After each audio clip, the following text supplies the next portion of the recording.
Hi, I'm Michelle Chalfant, psychotherapist, holistic life coach, and human just like you, learning to navigate life's challenges. With over 25 years experience, I teach people how to get healthy using the adult chair model.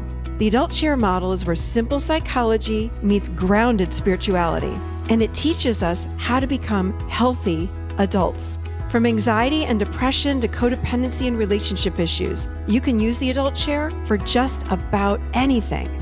Each week, I share practical tips, tools, and advice from myself and a wide range of experts on how to get unstuck, how to live authentically, and how to truly love yourself, all while sitting in your adult chair.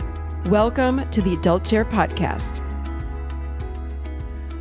Hello, everybody. This is Michelle Chalfant, and as always, I'm delighted to be here with you today. And this is an extra special show because not only are we putting this video out today, but also because of what's happening in our world, I was delighted, and I don't believe in any coincidences.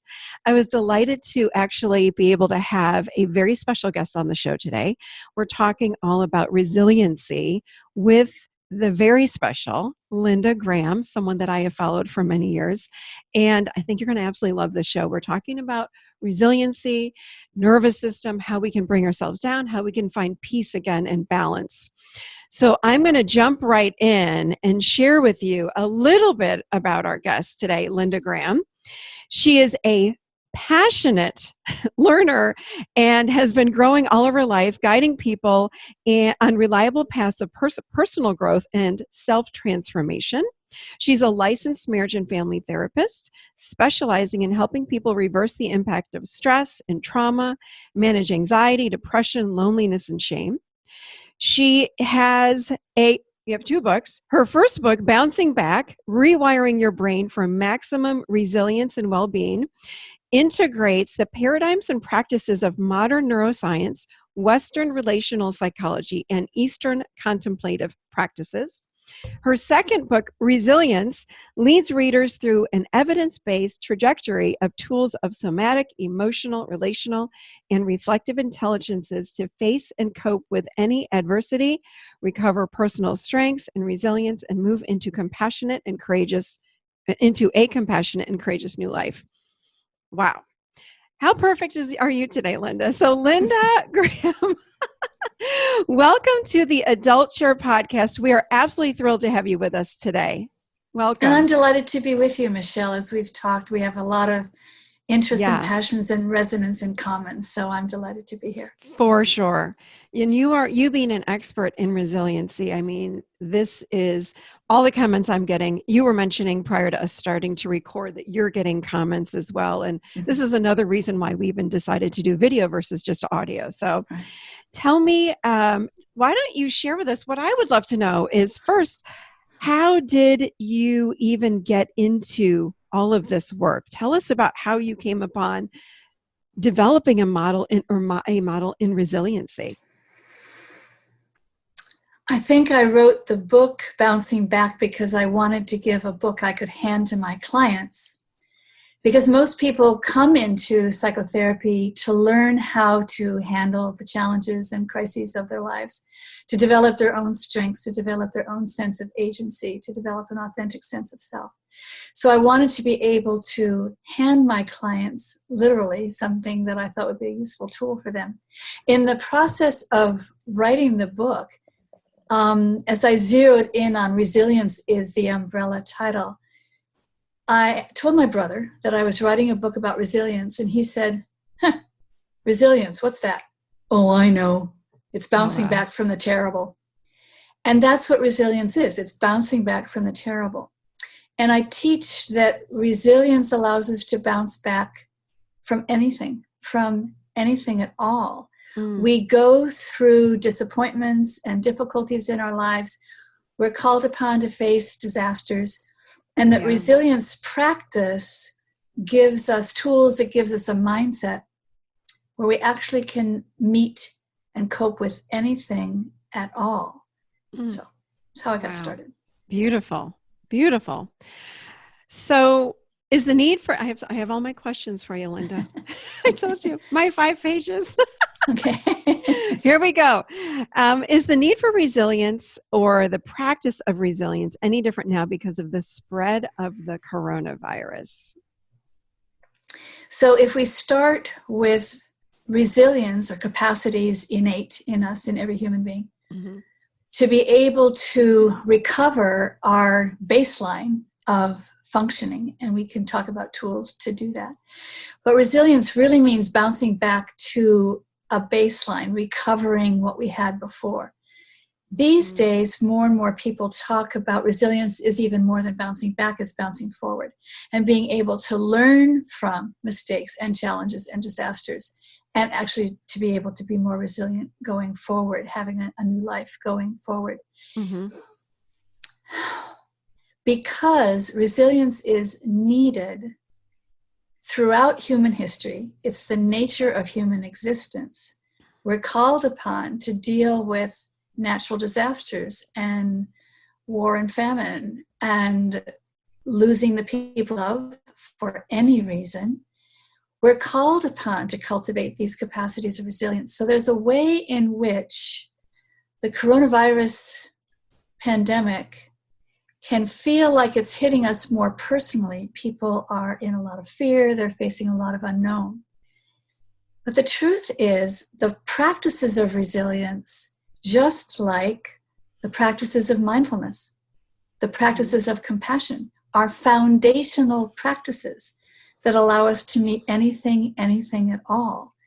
And so we're able to manage our fears and our projections about the unknown, about this disease, as we would about any unknown or any potential catastrophe that we're facing. So I actually find reassurance that the practices we learn about resilience will help us cope with the illness. If we become sick, if someone we love becomes sick, just even as I'm doing in the San Francisco Bay Area now, sheltering in place and having to deal with social distancing, resilience allows us to cope with any of that. With what the researchers have found is essential for resilience is realistic optimism, not pessimism where you're likely to withdraw and shut down, and not Pollyanna pie in the sky. It's not about being idealistic. Realistic optimism, facing what's happening, staying in our range of resilience, our zone of safety, our window of tolerance, so we can make wise decisions about what to do next. So that's truly resilience, is being able to keep a clear mind and an open heart and decide wisely, skillfully, gracefully what to do next. I like how you said, I think you said not being like a Pollyanna about it. Yeah. And I think about that, and I've invited people to step into the moment to help bring themselves back to balance. And what I realize is, people have said to me, well, what is in the moment is awful. Why would you want me to be in the moment? I mean, look at what's happening in the world. So what would you say to someone like that? Okay, well, my clients, you mean? Yes, and mine as well. So the truth is, bad stuff happens all over the world, all the time. Sometimes we're protected or sheltered from that. Sometimes we're not. Right. But if we pay attention to the global disasters and have an eye and an ear open for common humanity, the truth is people have to cope with disasters and catastrophes all the time. The most important thing is to shift from focusing on the stressor to focusing on our own internal response, because that is something we can do something about. We have automatically and autonomically hardwired in survival responses in our nervous system. We do. All living creatures do. Yep. So to pay attention to the signals that we're getting from our body, and there are two. They're both important to pay attention to. The one that's more familiar is the revving up of the nervous system, and we go into anxiety or fear or panic. But we also the nervous system can shut down too much, and we could go into withdrawal and denial and passivity and collapse and depression. So the trick about resilience is to manage our nervous system in both directions, to not be too revved up, too anxious, but not to be too shut down or collapsed either. It's to find this, and it's a very natural baseline physiological equilibrium that has many names. I used some of those words already: the zone of safety, the window of tolerance, the range of resilience. But it's a baseline equilibrium. We can spend our lives practicing going there and staying there. That's the basis of our well-being. Yeah. In this time, we learn specific tools to either calm down the nervous system, and there are many, many ways of working with the body, the breath, touch, movement to do that. And we also pay attention to staying connected. That's just as important in the time of coronavirus, is to stay connected to other safe people, because that's also what regulates our nervous system and helps us feel safe. So both are necessary. We're human beings. It's going to happen all the time. I think I mentioned to you in the email that I had Deb Data on a couple of weeks ago. We were talking about the polyvagal theory, and when we go into that dorsal shutdown, I mean, I'm noticing as I talk to people, some people are actually, they're in that state where they're, zoning out on, Netflix for days and days, and they're just disconnected. So I love what you just said. That really makes sense. It's just about really coming back to balance. Yes. Can I say, it's about coming back to balance. It's about coming back to balance, and it's about coming back to connection. Yes. Which I'm sure you and Deb talked about a lot. Yeah. So if you're watching Netflix, call your best friend on the phone and watch the same movie at the same time, so that you can talk to each other about what you're watching. You can watch Netflix, and the truth is, there are many good films out there about resilience. Yeah. There are many good stories about resilience. And so we watch role models of people who have had to be resilient before. You can watch TED Talks. You can watch PBS. Right. You can watch so many things that keep us connected, not zoning out. It's important to say, when people get overwhelmed, especially if their nervous system is activated too much and they're really feeling overwhelmed and too jangled, skillful distraction can be skillful means. So watch your favorite TV show, cook a meal, walk the dog, call a friend. Yes. We do these things in the way of skillful distraction. It's important to use our mindfulness, our awareness, to pay attention. How am I doing this? Why am I doing this? Is this the most skillful thing I can be doing in the moment? And it may be that I call up my friend and watch Netflix together. I love that idea. But so much about resilience is choice. It's choosing. It's choosing. So we pay attention to what we're choosing. And knowing that we have a choice. And it's about, bringing that conscious mind online of what I would call the adult, living in that healthy adult, like, wait a minute, I do have a choice. And so many of us think we don't have a choice. And we get sucked in by that unconscious mind, right?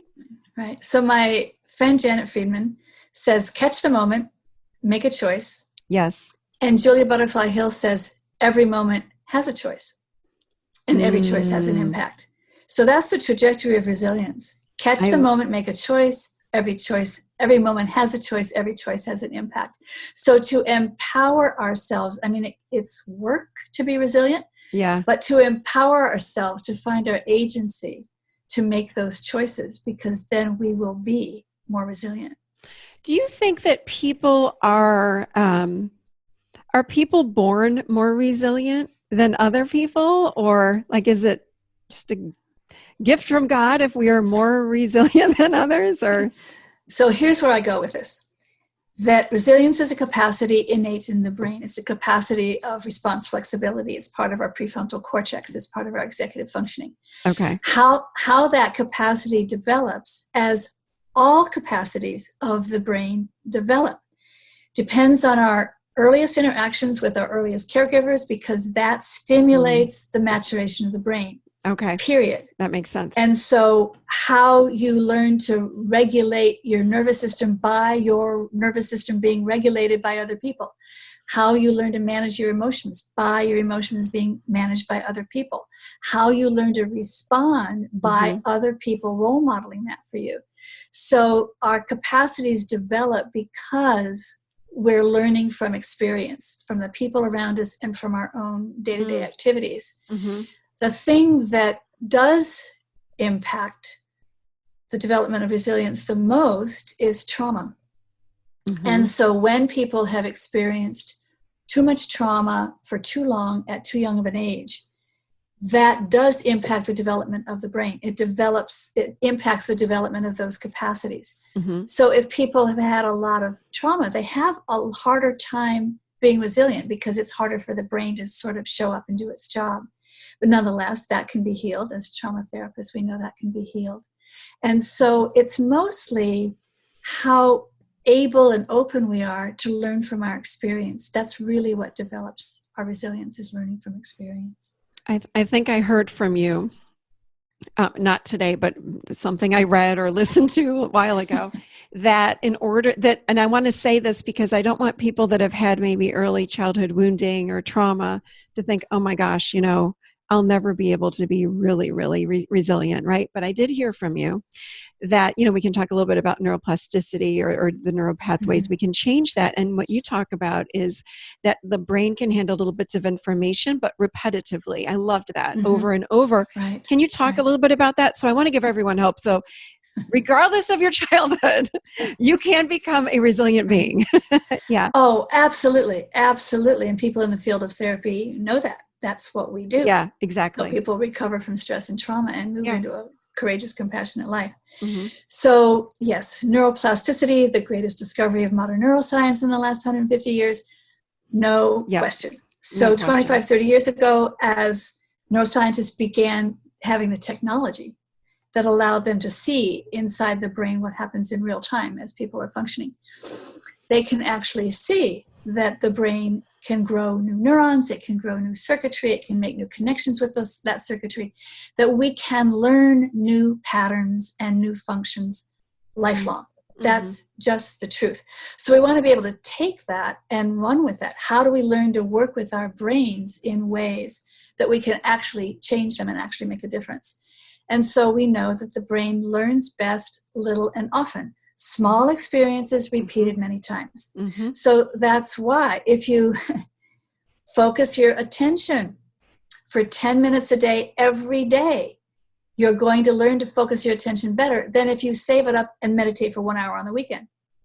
If you do a gratitude practice every day, write down 3 things, you're going to build that circuitry in your brain that can use gratitude to shift the functioning of your brain more effectively than if you save it up and do 1 list on the weekend. So little and often, repeated many times. And most of the practices that we do to recover our resilience are little and often, repeated many times. Instinctively, when people feel frightened or startled, their hand goes to their heart. That's instinctive. And the warm, safe touch on the hand, on the heart, begins to release the oxytocin, brain's direct and immediate antidote to the stress hormone cortisol. You start to calm down your nervous system. So a small practice like that, when I teach hand on the heart, it can calm down a panic attack in less than a minute. So we use these tools that actually shift our physiology and shift how our brain is functioning instantly to be able to come into that range of resilience. And then we learn how to go there more reliably, more quickly, more automatically. And we begin to learn that, I am someone that can learn tools to change my brain. I am someone who can learn to be resilient. And that's the deepest learning of all. Mm-hmm. I am someone who can learn to be resilient. Can you give us an example? Because we're on video. This is fantastic. Give us, and I love your hand on the heart. I've used that for many, many years. Give us an example, because when you said, you can take someone out of panic just by putting hand on heart, I'm putting my hand on my heart. You can't see me, of course, but I am. I'm sitting here like, Okay. Well, I want to teach that one, and then maybe I can teach another one. Yeah. So hand on the heart is very, very simple. Very, very simple. You put your hand on your own heart center, and you feel the warmth of your hand on your heart. And then you breathe slowly, deeply, gently into your heart center. That activates the calming branch of the nervous system. You breathe in a sense of ease or goodness or safety or trust. And that actually affects our coherent heart rate variability so that the heart is better able to respond to stress in those moments. Then you remember a moment, just one moment, when you felt safe and loved and cherished with another human being. Not the whole relationship. One moment, little and often. One moment when you felt safe and loved and cherished. And it could be a parent or a partner or a child, a therapist, a spiritual teacher. It could be a pet. Very often for my clients, the pet is the easiest access. So you remember a moment of feeling safe, and you let that feeling wash through your body. Sometimes you can actually feel the oxytocin flowing through your body because it's a hormone. It passes the blood-brain barrier, so it goes through your whole body. And as you feel the warm glow, you can feel your body settling into more ease. And you stay there for 10, 20, 30 seconds. It actually lowers blood pressure. It calms down the heart rate. And you can come into that sense of ease again. When I teach it, I ask people to practice that 5 times a day, every day for a week. Because then you learn to do that automatically. It becomes a go-to. It becomes a resource that you don't even have to think about. So it's kind of portable equilibrium. And so that's absolutely one thing we can do. How long do you recommend that we do that? Five times a day? I need specifics, Linda. Right. So practicing it little and often repeated many times. So if you practice it 5 times a day, your brain is going to get used to going there. I've taught this in workshops so many times, and I can say you can leave your hand on your heart all day long if you want to, and people do, because it's calming. But at least something repetitive 5 times a day, because then your brain, when we have structure like that 5 times a day for 30 days, it's not that that's a magic number, but your brain gets used to doing that. It becomes more of an automatic habit. It becomes a habit. Yeah, I was just going to say, so it becomes a habit of, wait a minute, I know how to bring myself down. I know how to bring myself down. So that's the most important thing. I can do this. I can shift my nervous system. That's the most important thing. Yeah, without needing someone or something outside of ourselves to do that. Do you use this work a lot with, and I, of course, read it in your bio, but speak a little bit about the anxiety or depression. Is this resiliency work very effective with these clients? So we're coming to understand that anxiety is actually an overactivation of the nervous system, and that depression is actually an underactivation of the nervous system. So they're not emotions in the traditional sense that we use the word emotion. They're not like sad, glad, mad, bad. They're more dysregulation of the nervous system. So that when we can learn to use tools of breath and touch and movement, we're learning how to manage our own nervous system, then yes, we don't have to be scared of our own reactions. We don't have to be scared of our own experiences. We just know that, as you talk about in your adult chair, your adult self is bigger than the adolescent self or the inner child self. And so the adult self can hold whatever experience we're having, especially if we know we can hold the experience we're having, and use the tools to be able to bring the nervous system back into the range of resilience. Beautiful. I'm thinking about parents of today raising children. You're smiling. I haven't asked the question. I feel like we're living in an era where parents are coming in and saving their children and really doing them a disservice when it comes to resiliency. Can you speak a little bit about that? This is my experience. I'm not saying that this is truth. This is what I see. When these little kids, for example, don't make the top soccer team, and the parents rush in and they talk to the coach and they make sure they're on that top soccer team. I'm like, well, what if they're not? What if they're sad about that? And of course we have the parents paying off their kids to get into college because we wouldn't want them to be upset. It's like we go from the little kid extreme to and everything in between. What do we do when our children are having a bad day or, they're not so great? Talk about that a little bit if you could. I could talk about that more than a little bit, so I will try to restrain myself. I heard you take a deep breath. There are actually two books. I'm not plugging my own book here. There are two books that are great resources. Okay. One is The New Adolescence. Ooh. Raising Happy and Successful Teens in an Age of Anxiety and Distraction. Oh, I love that. Who By wrote that? Christine Carter. Okay. She's a sociologist at the Greater Good Science Center at UC Berkeley. The book just came out in February. Okay. It is quite fabulous. She's the parent of 4 teenagers herself. Ooh. And she's done the research. She has the stories. She has the tools and the techniques.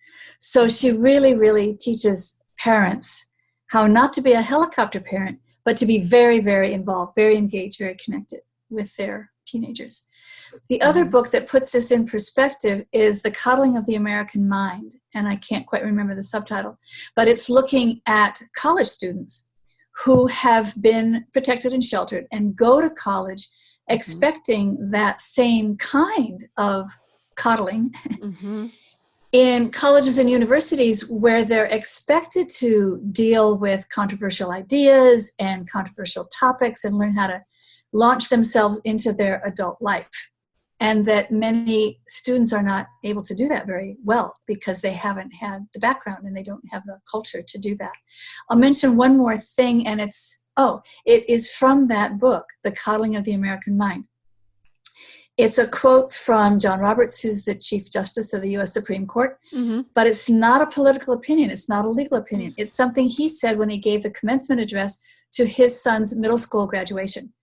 And it was all along the lines of, I hope you lose from time to time because you will learn about fairness and resilience. I hope from time to time you feel lonely because you will learn about the importance of connection.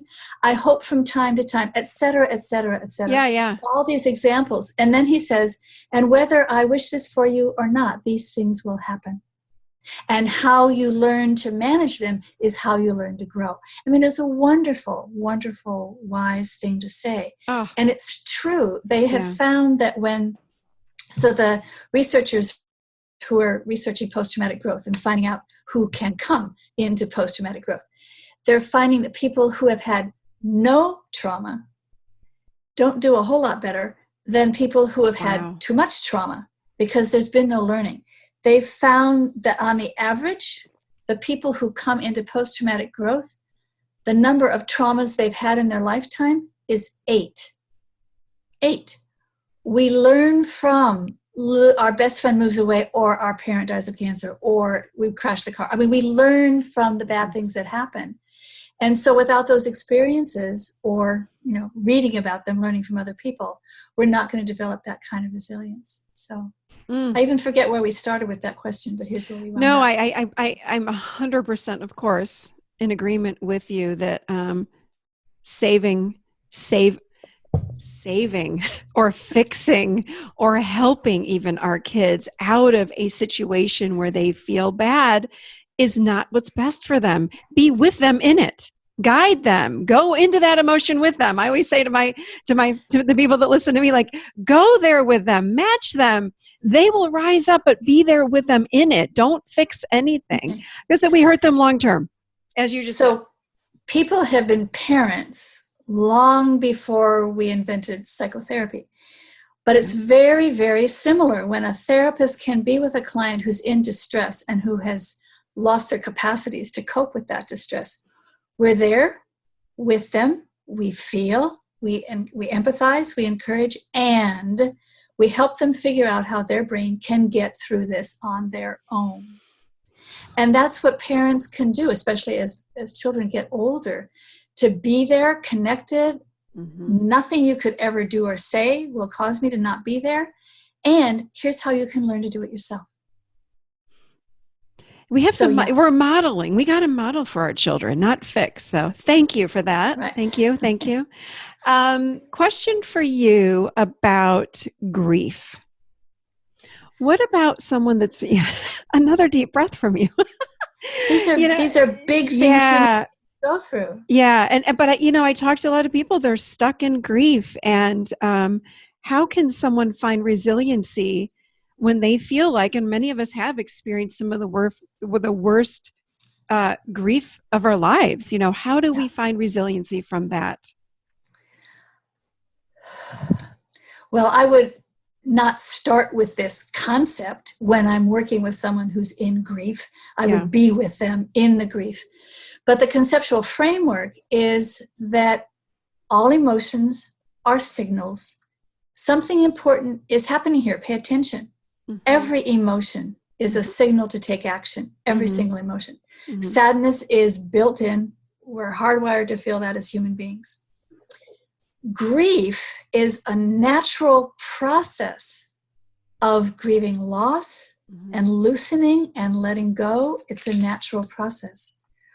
We're finding that when people can be with their emotions, and grief is a longer term thing, but if someone can be with sadness or fear or disappointment or embarrassment, if people can be with their emotion, it'll float through in about 20 seconds. If we don't hang on to it with our stories and with our fears, if we just feel it, I'm a human being, this is hard, mindful self-compassion break, then it will shift. When we bring compassion to our experience, this is hard. I have never felt so sad in my life. I don't think anybody else has ever felt so sad either, except I know that they have. Mm-hmm. When we bring compassion to our experience, I'm a mess. I don't know what to do here. This is awful. The compassion itself shifts the functioning of the brain. Just that moment of compassion shifts the functioning of the brain. And it shifts from the contraction, the reactivity, the negativity, the pessimism. It shifts it to more receptivity, more openness, more optimism. The scientists can see that happen in their brain scanners.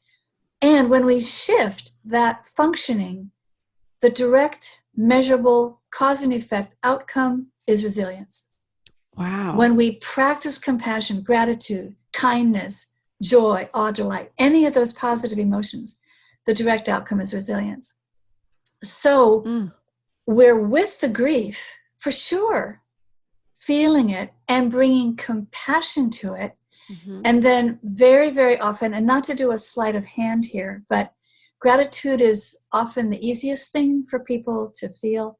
So coming into a moment of gratitude for whatever is still working right now. The grief is real, but I've got water coming out of my kitchen faucet, And so we use the positive emotions to help work with the negative emotions.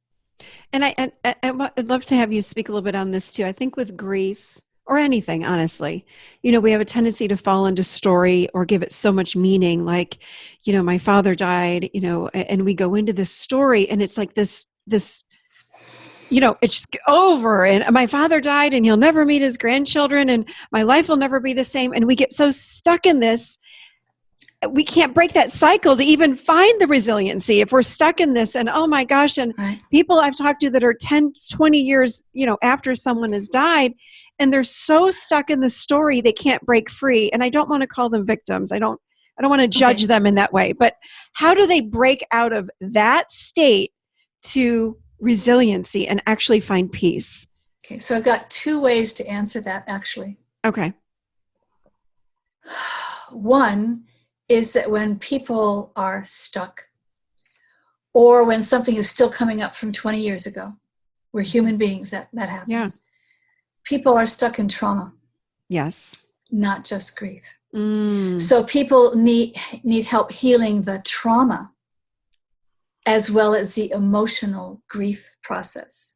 So there's many, many, many ways to help people come to terms with their story, come to terms with what happened, come to terms with how they coped with what happened, how they did or didn't, how they could cope differently now.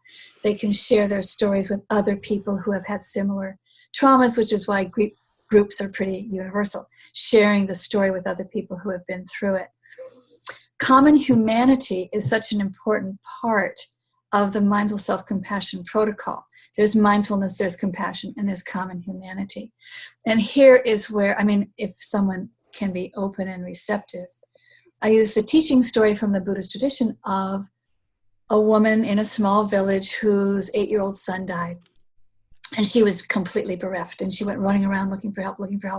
And finally, someone suggested she visit the monk at the end of the village, who was the Buddha. And she wanted her son brought back to life. And he said, I can bring your son back to life if you bring me a mustard seed from a house that has never known death. And so she went around the village asking all of her neighbors. And the answers she got were, no, my uncle died last year. No, we just buried my grandfather last week. And she finally got it. Death is part of life. Loss and grief are part of living, part of being human. And she was able to accept this huge loss as part of common humanity, that all human beings lose whatever is most valuable and important to them. So to have the reason to practice compassion or kindness is it opens us up again to a larger perspective, to a larger picture. And frankly, that's what we need now in the time of the coronavirus. Yes. I mean, it's wonderful.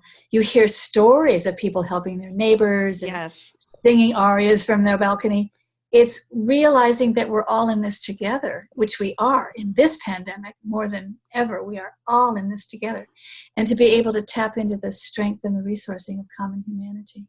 So if, speaking of this coronavirus, if somebody is really having a hard time again, and they've tried the hand on their heart and they can't, how can you give us another way to help them to get out of this?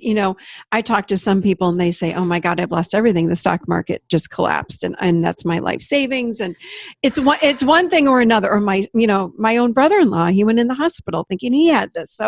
So many, if we're stuck in this, spinning, right? How do we break it quickly? And we can't reach, because it feels like it's such a stretch sometimes to say, let me now have gratitude or compassion. It's like we are spinning and we can't get out of that state. So how would someone do that? So again, two-pronged answer here. Okay. Because when we're coping with something like the coronavirus, we're coping with anxiety and agitation, and we are coping with shutdown and withdrawal, both. We have to be able to manage both. So in terms of coping with the agitation and the anxiety, which is what most people are going to feel right away, the somatic body-based tools, there's a lot of wisdom in the body, beginning with the breath, breathing deeply. I've learned that first responders are taught box breathing because you can't override the startle response in the nervous system. It's going to happen. It's like a sneeze. It's going to happen. Right. But you use the startle response as a cue to do box breathing. Inhale for 4, hold it for 4, breathe out for 4, hold it for 4. That breathing rhythm helps regulate the nervous system because it is the breath that regulates the nervous system. True. Our breathing regulates the nervous system. But it's also the counting and giving your mind something to focus on, because you're counting to 4, that helps bring you out of the nervous system response. So you're having to keep the higher brain online in order to do the counting. So there are these somatic tools, even something very, very simple. You may have learned this one from Deb. A sigh. Yes. A deep sigh resets the nervous system. And so really helps a lot. Yeah. Touch, of course, and in these days of social isolation, but still hand on the heart or give yourself a hug or hands on the cheek. You can use movement because anytime you shift your posture, anytime you shift the muscles, you shift your physiology, and that shifts your nervous system. Interesting. So they have found, I can do this just very, very briefly, but if you put a pencil here, I want to do makes you frown, right? Makes you frown. If you put a pencil here, it makes you smile. And just doing that changes us.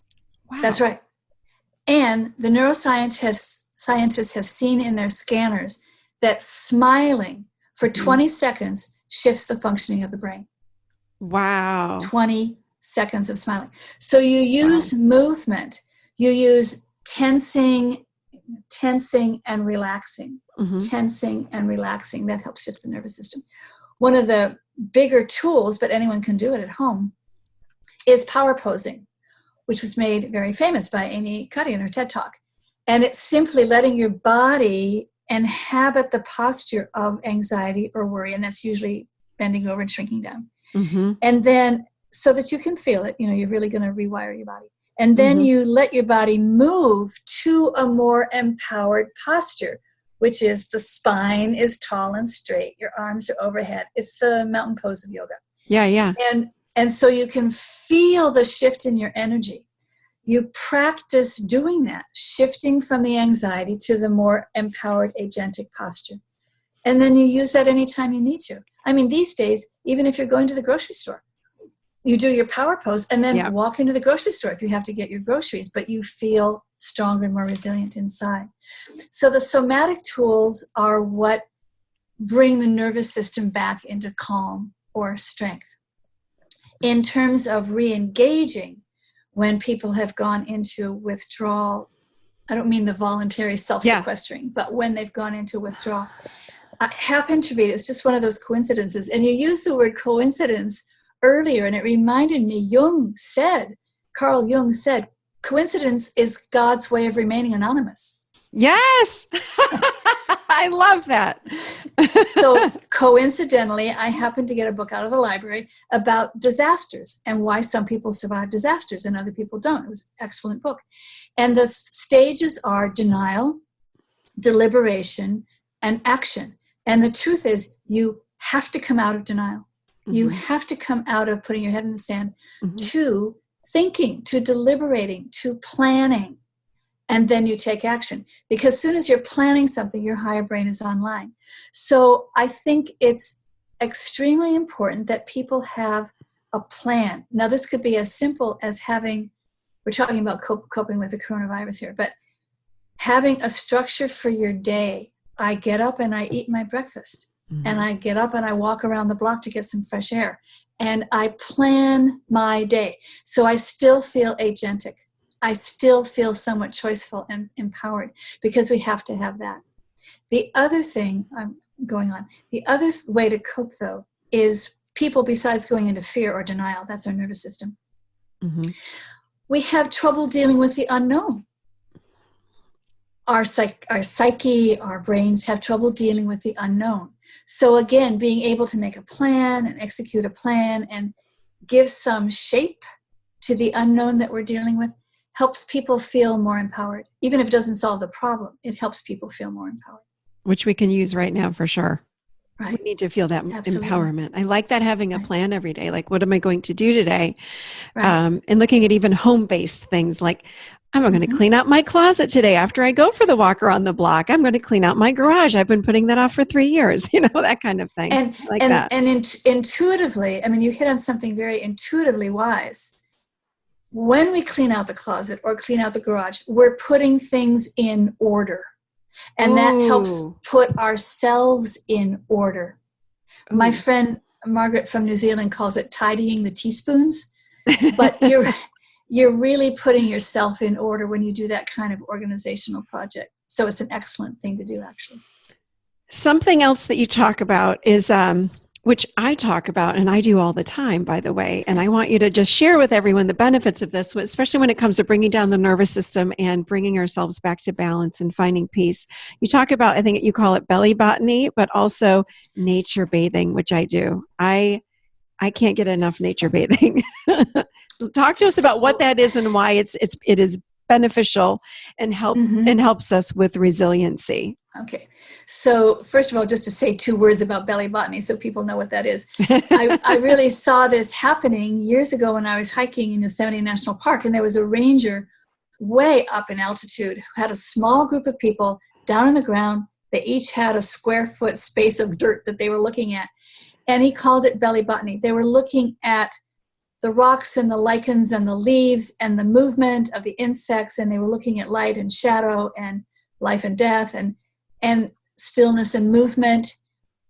And then you get this 1 square foot focus. Then you stand up and you look at the mountains. Oh, wow. And you realize, oh my God, every square foot of these mountains is as full of life as this patch I was looking at. So it's the shifting to the macro perspective. And that's what nature does. When we're in nature, you're in a vast space. This works even if you're in a city park. You're in a vast space, and you can remember that nature has its cycles. We've been on this planet 4.5 billion years, Right. that we're part of something much larger, and nature will evoke awe. And awe is a way of coping and being more resilient, that we are part of something larger than we are. We truly are. And it opens up the spirit and the mind and the heart again. So the one thing I do now that we're self-sequestering in the Bay Area is that I walk every day an hour on the Ridge Trail by my house, because there's the nature, and we're all 6 feet apart, and we're all being careful, but I can be outdoors and see other human beings and breathe in the fresh air. So nature is, they have found that even 10 minutes of walking in a park gives you better learning and cognitive functioning than walking 10 minutes downtown or in a shopping mall. So these days, when we can walk in a park, it's better for the brain's functioning, and that's better for our resilience. And what about, just on a side note here, just want your opinion. When I walk, I don't have earbuds in. I'm not listening to music. I'm listening to nature. Isn't that an added benefit to really being fully present in nature? Well, part of that is, I'll just extrapolate a little bit from that. Part of that is being in stillness. Mm-hmm. And very seldom do we let our brains stop and do nothing. Because of these things. Right. This is the problem. Mm-hmm. Doing nothing is essential for brain functioning. Mm. It's essential to let the brain kind of empty out and regroup itself so that it can come up with something new or interesting. So yes, walking or meditating in silence is essential to keep ourselves actually functioning and not exhausted. We get exhausted with too much stimulation. Mm. I have so many more questions, but I know we're coming to a close here. One thing I'd love to have you share is, I love this, because it seems that when we are resilient, or in order to become more resilient, I would say it's imperative that we find our healthy adult voice, to use my terminology. Do we get in that adult chair, right? And we choose our thoughts consciously, okay, right? Mm-hmm. And if you could talk about the deep hole in the sidewalk and walking around, because it's so important that we really choose. Are you choosing your thinking? We aren't. I find that, we live so unconsciously with automatic thoughts coming up, and we fall into those thoughts. If you could talk to us a little bit about the deep hole in the sidewalk. So the deep hole in the sidewalk is from a poem by Portia Nelson called Autobiography in 5 Short Chapters. Mm-hmm. And I use it in almost all my trainings. That does not mean I have it memorized. But chapter 1 is, I walk down the street. There's a deep hole in the sidewalk. I fall in. It's not my fault. It takes me forever to get out. Chapter 2, there's a deep hole in this. I walk down the same street. There's a deep hole in the sidewalk. I still fall in. It's a habit. It's still not my fault. It takes me a long time to get out. Chapter 3, I walk down the same street. There's a deep hole in the sidewalk. I see it is there. I fall in anyway. It's automatic. It is my fault. I get out immediately. Chapter 4, I walk down the same street. There's a deep hole in the sidewalk. I walk around it. Chapter 5, I walk down another street. Oh, I love that. So we do make choices. We make choices of our behaviors, of the people we hang out with, what we want to contribute to the world, how we're managing our nervous system. We make choices all the time. And to feel empowered to make choices, and every choice has an impact, is how that contributes directly to our resilience. I know we are running on time here, but besides being resilient and learning specific tools and coping with specific stressors, over time, we develop a resilience mindset, and we really have the belief system that we are resilient, we can learn to be resilient, we can get help, that we develop this mindset, really, as Louisa May Alcott says, I'm no longer afraid of storms, for I'm learning how to sail my ship. Ooh. And that's really what it is. I'm no longer afraid of storms, for I'm learning how to sail my ship. And we develop that mindset because, frankly, as we know in the Buddhist contemplative tradition, we prepare for our own mortality. We prepare for our own dying. It's part of life. And so to not be afraid of anything that we feel the loss, we feel pain, we feel heartache, but we don't have to be afraid of it because we know that that's part of living. So that's what we can do in the time of, that's resilience in the time of coronavirus. Yeah. That what a beautiful way to end that. I like that. Thank you.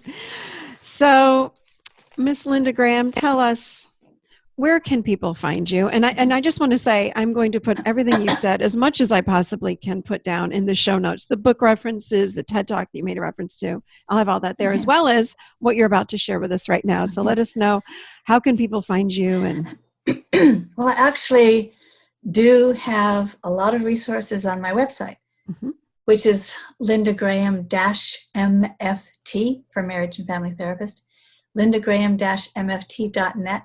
And archived on the website are my weekly newsletters and video interviews that I've done with people on resilience, and audio recordings of many of the exercises from the books, and referrals to other books and people, videos, websites that are useful about resilience. It's all free. It's all easily downloadable. So there's actually a lot there in the last 12 years that I've been doing that. There's a lot archived. There's a wealth of information on your website. Yeah. Absolutely. And your newsletter, which I've been getting for years, is fabulous. Sign up for that, everybody. Okay. And you have lots of upcoming trainings and events. Well, not right now in light of the coronavirus, but yes.